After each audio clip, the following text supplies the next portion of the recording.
Let's Talk General Hospital for today, February 9th, 2026. So, with this episode, we start with Carly and Valentine, and Valentine is making a veiled statement about them being alone this time, unlike the other night. And then he tells Carly that he is going to go and search Windermere again. And Carly is trying to convince him not to because it's dangerous. He almost got caught last time. Well, he did get caught by Ava, and to just stay away. And in doing so, he's not really trying to hear it. And Carly has to play the Charlotte card. And, if something happens to you, then I have to tell Charlotte and explain to her what happened. So he stays put and they're talking, and he's asking Carly a very interesting question that I want the answer to too, but I digress. He's asking Carly why she's trying so hard to protect him. And she's like, because it's the best thing to do as far as where Charlotte is concerned. But I don't know. I don't know if I'm buying what Carly's selling. But anyway, they're sitting in there chatting, and then someone else unexpectedly shows up at Carly's house, and he goes back up to the attic. Carly opens the door, and it is Director Cullum, and he's coming basically to tell Carly to stay away from Jack because Jack ain't doing his job, because his job is to find Valentine and he ain't doing it. And then he also tells her about Anna. And I think that he, I don't know what Cullum's angle is. He's suspicious of Carly because I don't know, because she ends up telling Valentine that something happened to Anna, and then Valentine makes a call, then he's destroying his burner phone.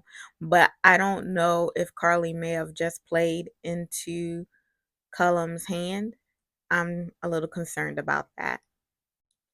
Then back at Windermere, we have Ava over there with Jens, and they're doing an art auction, and Lucy shows up unannounced,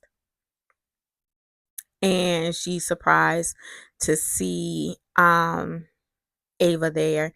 And so Sidwell excuses himself, and her and Ava go back and forth with one another, and it's quite funny because she Lucy says that Ava has a rap sheet as long as her arm.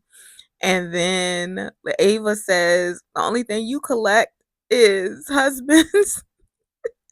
And they're just going back and forth with one another. And eventually Ava just leaves because, yeah, whatever. And she leaves. And then Lucy stays behind, and she's talking to Sidwell, and she basically gives him an ultimatum that if he wants her in his life, then he has to choose between her and Ava because she can't be around Ava. And Sidwell's like, look, I like you a lot or whatever, but I don't accept ultimatums from nobody. And so she leaves, and she's standing outside of his door, and she's like, you're going to regret this. I promise you're going to regret this. Then down at City Hall, Mac, Laura, and Dante are meeting, and basically they tell Dante that Anna's not going to be coming back because they don't know when or if she'll be able to have the capacity to do the job. And I guess they're looking at Dante to be the permanent commissioner. I happen to think that Dante is a horrible commissioner, but I digress. That is not my call, but whatever. they say, and he's telling them that now is not the time.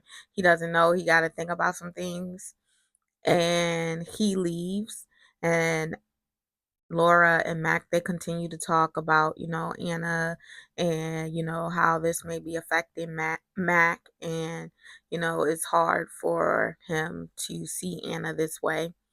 And then Dante, he goes down to see Agent Brennan, who had spoken earlier with director Cullum, who told him that he needs to hurry up and find Valentine, and that Anna had a mental break and whatever. And immediately when he was told this information, Brennan was like, I don't believe it. He didn't believe it when Cullum left. He started making some calls and he couldn't get any, excuse me, he couldn't get any information, but he's not buying what they're selling. So then Dante comes and he was like, I need information. And then they go back and forth with one another. But then Brennan closes the door and he says he trusts Dante, but whatever they say has to stay between them. And he basically says that he doesn't believe what is going on. And then Dante says that Anna is saying that she was never on the WSB mission, that she was kidnapped.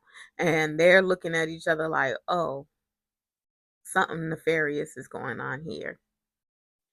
Meanwhile, we have Emma. She's finally back and she goes home, and her and Gio are talking, and she, is upset and she's scared for her grandmother. Then Jocelyn shows up unexpectedly again. People just showing up everywhere. Jocelyn shows up unexpectedly to, I guess she was going to ask Emma something about the book or whatever the case may be, but when Emma opens the door, she sees how upset Emma is, and then Emma begins to tell Jocelyn, about her grandmother and how her grandmother thinks that Cesar Faison is alive. And I love this because, yes, tell Joss, because she is putting the pieces together where everybody else isn't, quite grasping what's going on. So I'm like, yes, tell Jocelyn, because she's gone rogue. Tell her. So, Jocelyn's trying to get some more information, but Gio's like, now is not the time. And Jocelyn's like, yeah, I understand. I will text you tomorrow to make, just to check in. And she leaves. And then when she leaves, Emma tells Gio that she has to leave and she doesn't know when she's coming back because she has to go tell her mom, and she's sure her mom's going to want to go to Paris, once, she finds out the information. So she's going to go with her. She doesn't know when she's going to go back. Gio does offer to go with her, but she says she needs to handle this on her own. And he says that he'll be there waiting for whenever she returns. And then we have Jason and Felicia. Felicia went to the queues and she's filling in Jason on the message that Anna sent for him, which was that Caesar Cesar Faison is alive.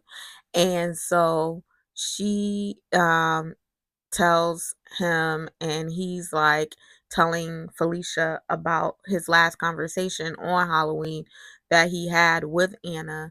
And Felicia asks him if he will tell the WSB, and Jason shuts that down immediately. And he said, absolutely not, because they're the reason that she's in this, which he doesn't know it, but he's right. Like, she is in this because of the WSB. This is quite literally their doing. So Felicia tells him that she trusts him because Anna trusts him. And so Jason has more pieces of the puzzle, and Jocelyn has more pieces of the puzzle. I need Jocelyn and I need Jason to talk, because they could figure it all out if they were talk. It's so funny because everybody has information but no one's talking to each other. But I think today was a little dry, but it was pretty good too. A lot happened. But let me know what you thought of today's episode in the comments, and then I'll be back tomorrow. This week should be good. Hey guys, let's talk General Hospital for today, February 10th, 2026. So today we have more Ava and Lucy going at it. Um, so yesterday we saw that Ava left Windermere, and then not too long later, after giving Sidwell an ultimatum, um, um, Lucy left Windermere as well. Lucy went to go get some self care and relax after her encounter with Jens, and went to the nail salon. And I guess Ava had the same idea because she goes to the nail salon as well. And they're there picking up where they left off, going back and forth with one another until Lucy leaves. Because it's just not getting any better. They're just sniping back and forth with one another. And so at the cues, we have Cody and we have Tracy. Cody's in the kitchen and he's reading Pride and Prejudice, and Tracy comes in and she sees him and she kind of quips like, "Oh, you're reading a book." And he's all defensive because of how he thinks Molly views him. So he will Tracy basically asks him what's wrong, and he tells him about the issues he's having with Molly. And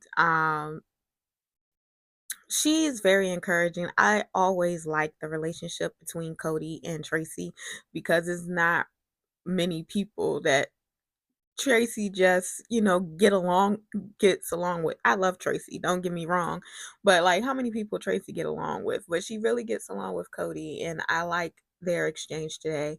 And she was like, how many people would actually read the book instead of, watching an adaptation? And he was like, wait, there's a movie.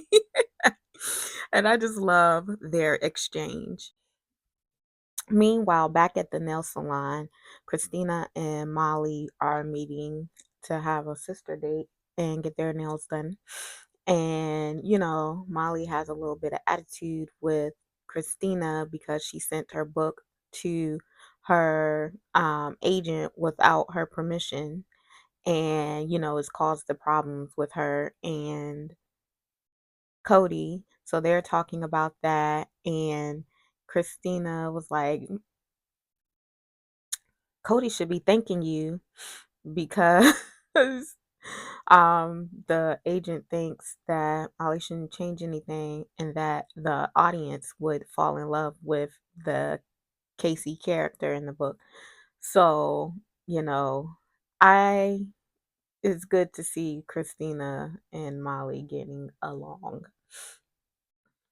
Also at the cues, Alexis comes by. I guess Danny called his grandmother over. Alexis drops by under the guise of helping him with a project, when he's really trying to figure out exactly how him and Charlotte are related, because he's trying to make sure they ain't too closely related because he like her.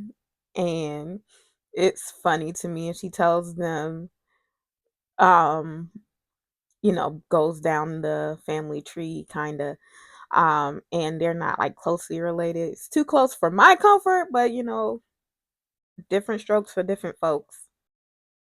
At Windermere, we have Pascal is back, and um Lucas is coming home and he's looking for Marco. And when he comes on, he has an encounter with Pascal, and they do not get along. And Pascal and Lucas go back and forth until Marco arrives, and to distract Lucas, Marco starts kissing him. And then Sidwell has words and tells Pascal maybe he needs to go back to France if he don't know how to not raise suspicion by getting into it with with Lucas, because Lucas makes his son happy and he's going to be here. So like, you got to chill. And I don't understand Lucas, and I don't know how much longer he can ignore the red flags and the signs that are flashing at him. Then my favorite topic, Portia. So Portia is working in the lounge and Liz comes to bring her lunch, and Portia's like, I didn't um buy anything. And then Liz reads off the order and Portia automatically knows that it's from Isaiah.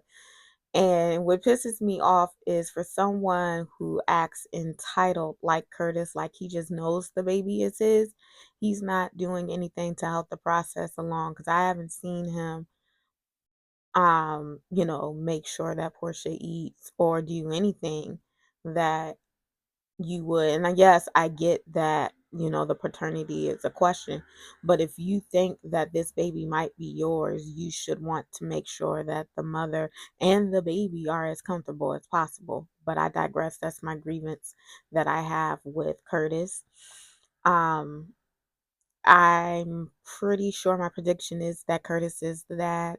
I've never wavered from that. Am I happy about that? No. Do I want her with Isaiah? Absolutely not. But um, it is what it is. I know that Curtis is the dad because Curtis being the dad comes with the drama, and this is a drama, and they're gonna keep the drama coming. But Portia and Liz are talking, and Portia's talking about how she's not ready, to face, what may happen, because she knows that if Curtis is the father, while it would be great for Trina, it will come with its own issues, i.e., Jordan and Curtis playing house with her baby. And I can totally understand that, because I wouldn't want that wench playing house with my child either. But yeah, so, it's a lot, and I get why she would like to stay blind to it as much as possible, but it is not going to make it go away. We gotta do what we gotta do. And so Liz does tell her, you just need to find out, like, you're at a good space in your pregnancy right now. Let's find out so that you can focus on nesting and focus on this next chapter. And I love the friendship between Liz and Portia. Is absolutely, like, I can, some days I can take or leave Liz, because sometimes Liz be getting on my nerves. But as far as her friendship goes with Portia, I adore that. I elect Liz for godmother, like, because she has been like Portia's number one supporter this whole pregnancy, since, like, she was the one that, threw the pregnancy out there when Portia was unsteady on her feet that day. And so she's been so supportive, and I just love their relationship. And then we have Sunny and Jason. He's filling Sunny in on Anna, and Jason has a lot of guilt because he feels like, because he, like, kind of brushed Anna off and tried to redirect her, he feels like that's why she's in the spot that she's in now. Um, and Sunny's trying to get him to see reason or whatnot. And then Alexis comes over and she tells Jason about Charlotte and Danny. And so then Jason does go home and he talks to Jason about it. And excuse me, he talks to Danny, and then Danny's like, that there was no project. And he was like, yeah, your grandmother was suspicious and she let me know. And then meanwhile, Sunny is at the house and Lucy comes over, and Lucy is making a request of Sunny to clean Sidwell's clock. Well, what y'all think Sunny is going to say? I'm pretty sure he's going to say no, because kind of right now he has to sit on his hands where Sidwell is involved. But what do y'all think is going to happen? Today was a pretty decent episode. It kept me engaged, but leave me comments, and I'll be here tomorrow to see what happens. Because tomorrow, yeah. Hey guys, let's talk General Hospital for today, February 11th, 2026. So today the episode starts with Jordan and Curtis. Jordan is at home doing some work, and Curtis comes over with a gift for Jordan, which we later find out was some firewood. And they are talking about when they were snowed in together and how they didn't have the firewood then, but they have it now, and they're all cuddled up on the sofa. But Jordan, she's also multitasking because she has work for Sidwell to do. He's looking to try and figure out why the power went out during the snowstorm on Spoon Island. So he has Jordan looking into that. And then Curtis starts telling lies. I mean, he starts telling Jordan that if anyone can figure out what Sidwell is up to, is her. And somehow the conversation switches to how Curtis, may have done too much and he might pay for it. And he's referring to pressing Portia for the paternity test. And while they're discussing that, Portia gives Curtis a call because she has decided that, speaking with Liz yesterday, that she is going to go ahead and find out the paternity. So she approached Britt today and she asked Britt to do a paternity test, and she got Isaiah to come up and give his DNA sample. And Britt said that they will find out the results within an hour. So she called Curtis to let him know that she has taken the paternity test. And I love this conversation because Portia was so cold and methodical when speaking with him. Like, I'm just letting you know that blah blah blah. I love that. But anyway, then she calls Trina and lets Trina know that she um, has decided to take the paternity test, and both Curtis and Trina end up going down to the hospital to wait with her and Isaiah for the results. And while at the end of the episode, the results come in, and tomorrow we find out. Finally, we can put this to rest. We find out what I knew all along. But before Trina gets the phone call from Portia, she's at home talking to Joss because she saw Joss on the sofa with the cigarillos, and she's like, "You smoke now?" And then they're having a little banter, and then Jocelyn asks Trina if she changed her sheets, and she tells Jocelyn that her mom spent the night in her bed. During the snowstorm, and they start talking about their relationship, and Joss basically tells Trina like it is, like she always does. You gotta be, if you want to be a big sister, what you want to do, you don't, it doesn't matter who the father is. You're going to be the big sister regardless. If you want to be a big sister, you're going to have to make peace with your mom. Yeah, because how you going to see the baby without your mama? Yeah. So Trina, then, makes up in her mind that she does have to try and make peace with her mother. And she goes down to the hospital and they share an embrace. That don't happen too often when Trina is mad at Portia. She acts like Curtis, and we're not here for that. Anyway, they share an embrace, and Isaiah comes up and he's all excited about the results because he gave a sample and they're analyzing it as they speak. And he wants to wait, but then he tries to excuse himself. And then Portia's like, if it's okay with Trina, you can stay. And that's when Baldy comes and he decides to stay as well. And they wait until Britt comes out with the results. Back to Joss. So after Trina leaves, she sends up a text to Jason, and Jason comes over and she shows him the cigarellos, the book, and she tells him about Cullum. And Jason flashes back to the conversation that he had with Brick about Cullum. And so they're starting to put the pieces together, and I have been waiting for the conversation. I think I said in another recap how I need people to start talking to one another. And I specifically needed Jocelyn and Jason to share what they knew. And finally, we got that. So that is a little bit exciting to me because that can bring a little bit of for momentum to this storyline.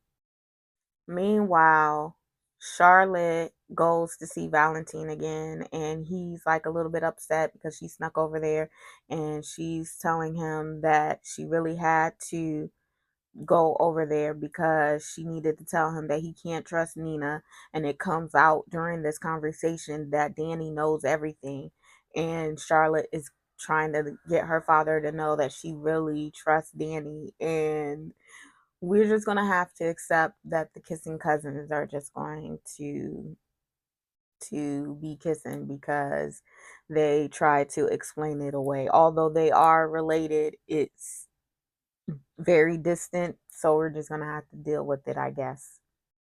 Meanwhile, Carly is on Spoon Island and she's trying to apologize to Lucas, and then Lucas is giving her a hard time and says that she's going to have to make peace with Marco in order for them to have a relationship. And so they call Sidwell and Marco in the room, and Carly is apologizing. They're about to have wine, but they can't stay because Lucas gets a phone call. I guess he has to go back to the hospital, and they go to the launch together. But then Lucas ends up coming back, and when he comes back, he's hearing this very incriminating conversation between Sidwell and Marco. Yes, ding, ding, ding, ding, ding. Your sister was right. I digress. You owe her. You were saying that she owes you an apology. No, sir. You owe her.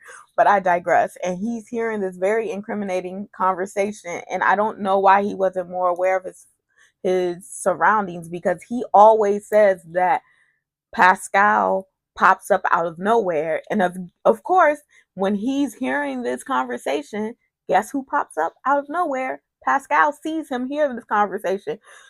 Lucas, you in danger, girl. Then we have Sunny and Lucy, and Sunny and Lucy are talking, and she wants to get back at Sidwell for choosing um Ava over her. And Sunny says, no, you may think it's a good idea, but it's not. It's dangerous messing with Sidwell. But, who can talk Lucy down from anything? So Lucy is just chatting away and she's concocting a plan that I'm like, Sunny is okay with kind of letting her let this, you know, you let this play out because it could be in his benefit. But he's just letting Lucy chat, and Lucy is going to get back with him, and in order to trick him, I don't really, I haven't, I have to watch again to kind of grasp what Lucy is getting at. But it's funny to see Sunny and Lucy um have this conversation, and Sunny just letting her talk. And then we also have Danny and Jason. They share a scene, and it's so funny and it's so nice to see Jason in father mode. He's talking to his son about Charlotte, and he's asking her, have y'all talked about the kids? Do you know how she felt about it? And he's like, it's important for you to figure out how she felt about the kiss. You don't want to assume. And I just love Father Jason. It's just, it warms my heart.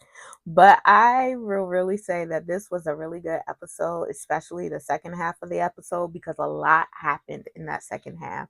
And I don't care about this paternity storyline. I have my own views on that, but I'm glad that we finally get bow put on that tomorrow. Curtis is the daddy. Let's move on to how that fallout will be. But I'll see y'all tomorrow. Let's talk General Hospital for today, February 12th, 2026.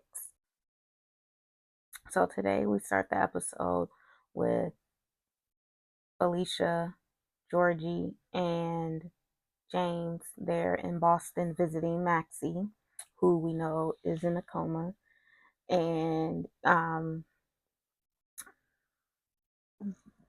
James is a funny little kid to me. Like he's one of them kids that he gets on my nerves, but he's funny because he's so bad. But him and Georgie are going back and forth or whatever, and they're talking um to Maxie, and James is young, so James, he's not as jaded, I will say, as maybe Georgie, maybe because she's a little older. So he's not as jaded as she is. And so he, talks to his mom, and like she can hear him, and like he knows she's coming back to them. And, it may be a little bit tough for Georgie because, you know, she is older and she has more of a grasp of what's going on. And so they had a little friction there. And Felicia takes her out in the hall, and, they have a chat. And I liked seeing Grandma Felicia. Um, and they're fighting and they're getting ready to leave. And Georgie asked to go to the bookstore. James wants to go ice skating. And they're kind of bickering back and forth because Felicia says that the bookstore is closer. So they could probably go to the bookstore and then go to the ice skating rink next time, or go to the one at home in Port Charles. And James is throwing a fit about it. And then next thing we know, we hear Maxie talking about James Malcolm West, and Maxie woke up. So I'm low key a little bit excited to see where that goes tomorrow. Then we have Lulu and Nathan. Nathan comes to Lulu's house because he's a bit upset about an email that he got from James's school, and it's basically about the Valentine's treats. And in all of that, they go to the store, they get the treats, and they put them together. I think he said from the PTA, so he goes and get the Valentine's treats, they put them together, and then they start talking about them again. And he says he knows that he want to be with her and all this stuff. And they're, I don't think they kissed, but they're left hugging because they may be trying to embark on a relationship. But like I said, Maxie is awake now. So this is going to be some drama, some good drama. And then we have Brooklyn and Chase. They're at the house and they're watching Bailey Lou, and they're reminiscing about when Bailey Lou was first born, and when Brooklyn was pretending to be Bailey Lou's mother and he was pretending to be Bailey Lou's father, and they were living in what is now the Ashford home. And they were living there under the guise of raising their child.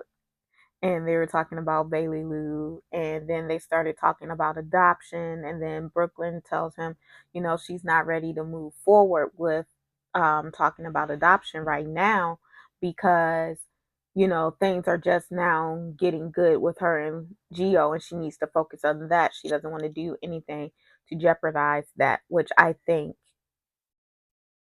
is smart.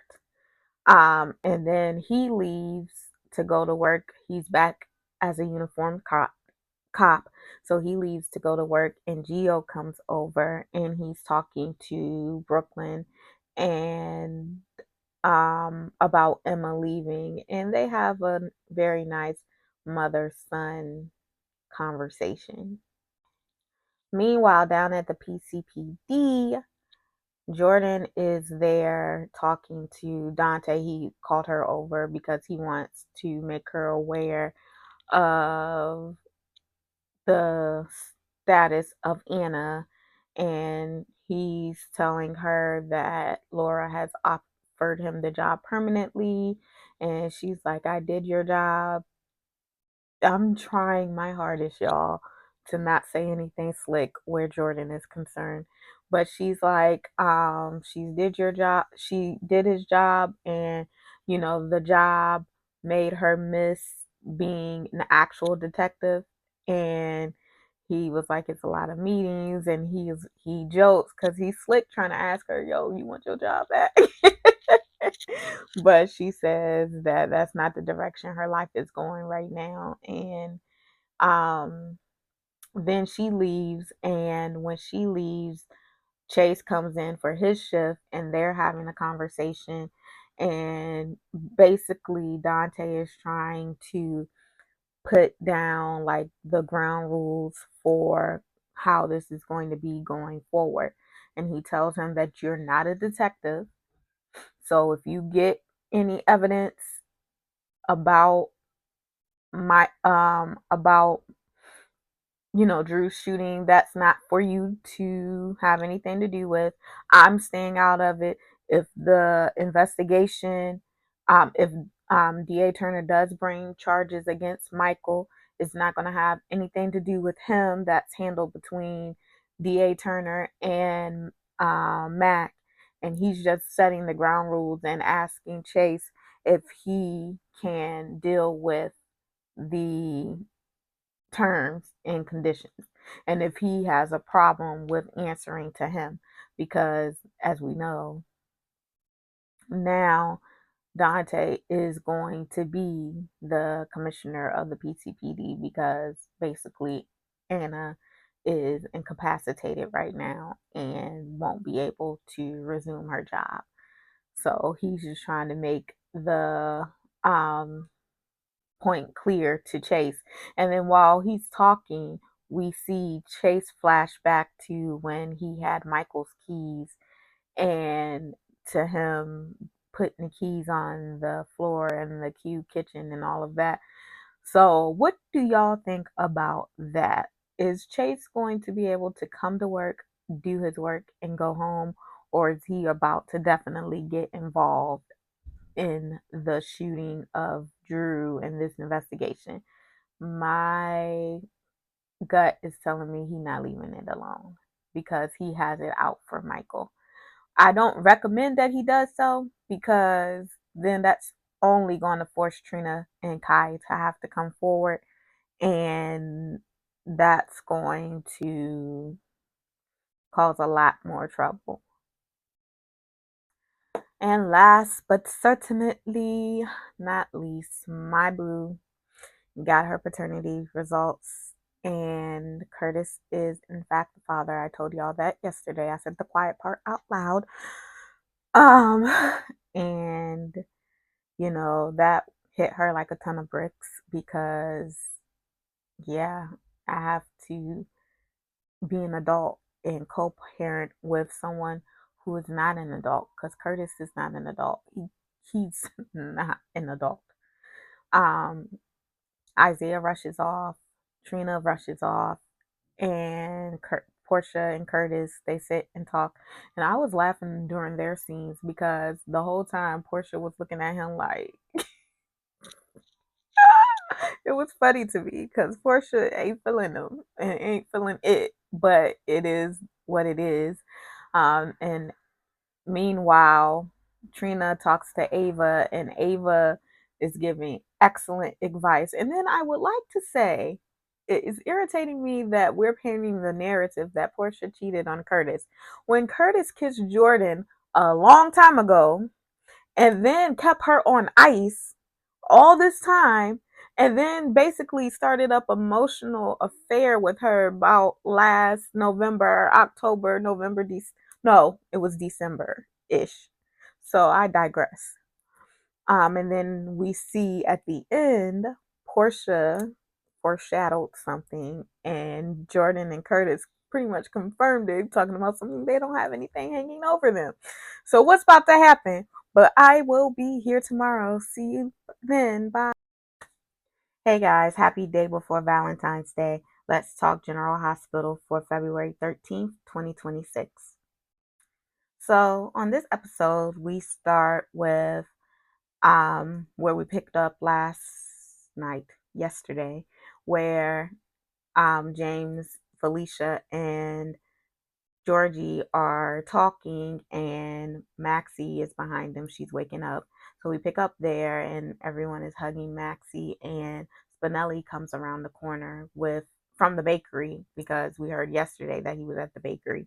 So he comes from around the corner with the box from the bakery, and he sees Maxie, and he's like stunned, and he throws the box to the side, and he goes and he embraces Maxie. And then the doctor checks Maxie out and gives Spinelli and Felicia an update, and it appears that Maxie is fine. The enzyme that caused her heart attack is dissipating in her system, and she's looking to make a full recovery. So we all know that since Maxie has been in a coma for the last 6 months, there's been a lot that has happened, mainly being that Nathan has returned from the dead. And so Felicia says that she thinks she should be the one to tell Maxie, and Spinelli agrees. The kids are talking with her, and I'm like thinking to myself, that's if James don't tell her himself, because you know James be chatty and he don't hold no water. But they go in, and he does mention something about his dad and horseback riding, and naturally Maxie assumes that he's talking about Spinelli. And then Felicia pulls the kids out of the room so that Spinelli and Maxie can have a conversation with one another. And then they come back, and Spinelli is going to take the kids back to Port Charles, and Felicia is going to stay there with Maxie. And the kids say goodbye, and Felicia's there with Maxie, and she tells Maxie that Nathan is alive at the end of the episode. So, and we see like all over Maxie's face, like, what do you mean my husband, who I thought was dead, is alive? So it's starting over at the Metro Court, aka the Crimson headquarters.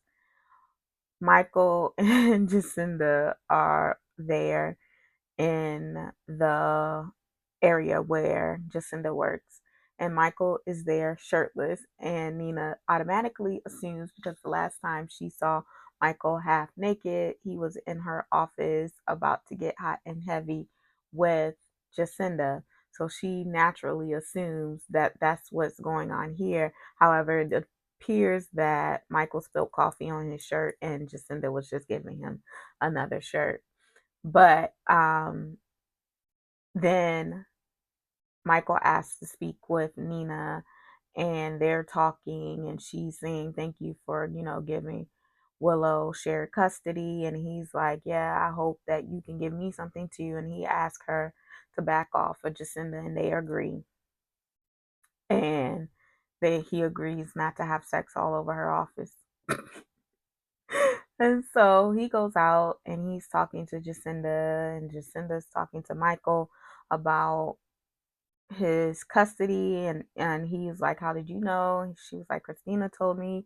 Why didn't you? And he was like, I was going to tell you tonight on our date. And then they're having a little banter and back and forth, and they agreed to go out. And Michael had somewhere in mind, but Jacinda asked if she could pick the place and surprise him.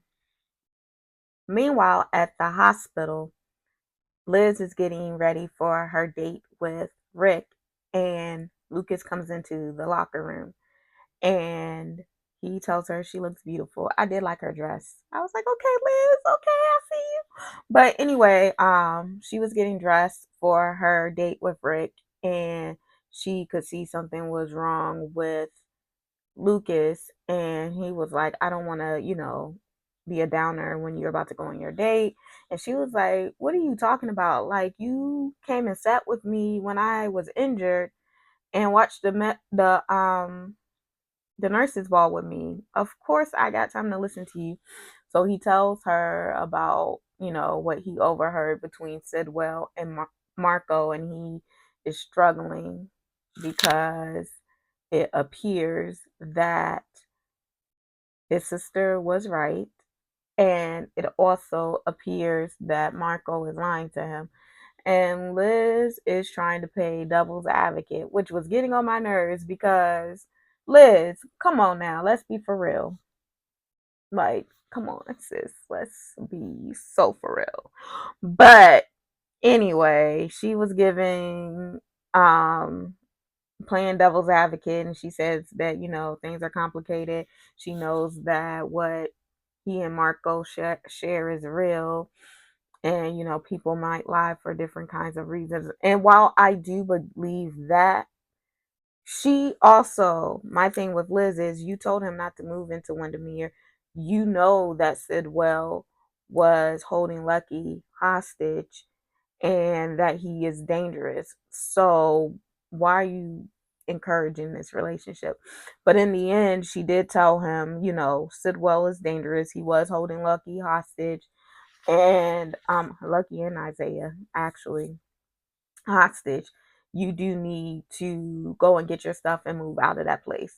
So I'm glad she did at least tell him that, because he needed to hear that.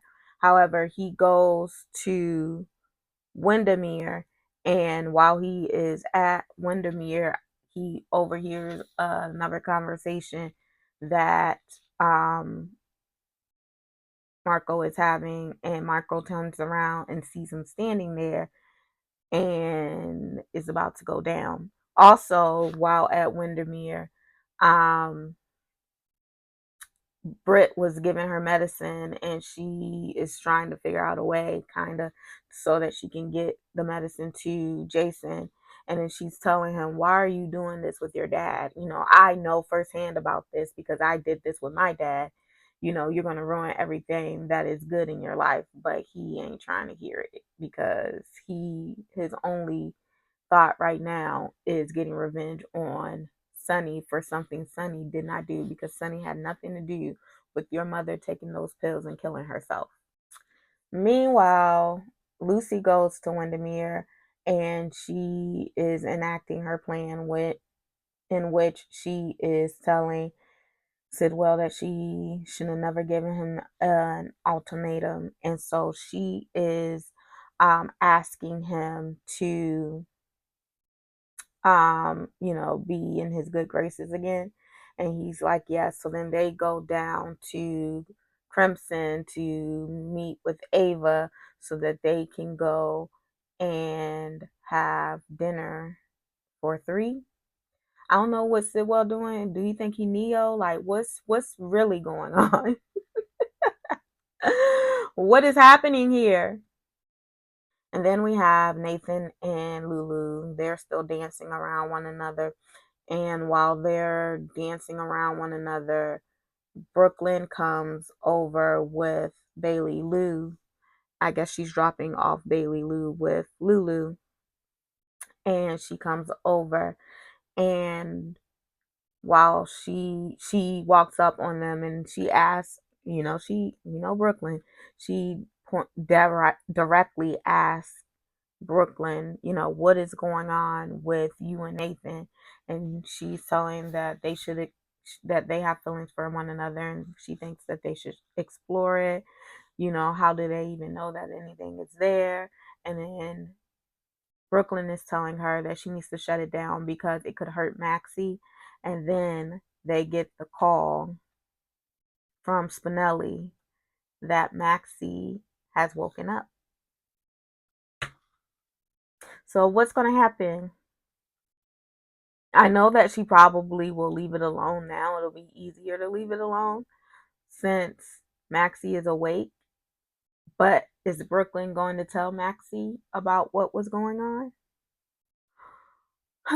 But it's been a pretty eventful week in Port Charles. I'll see you guys next week for another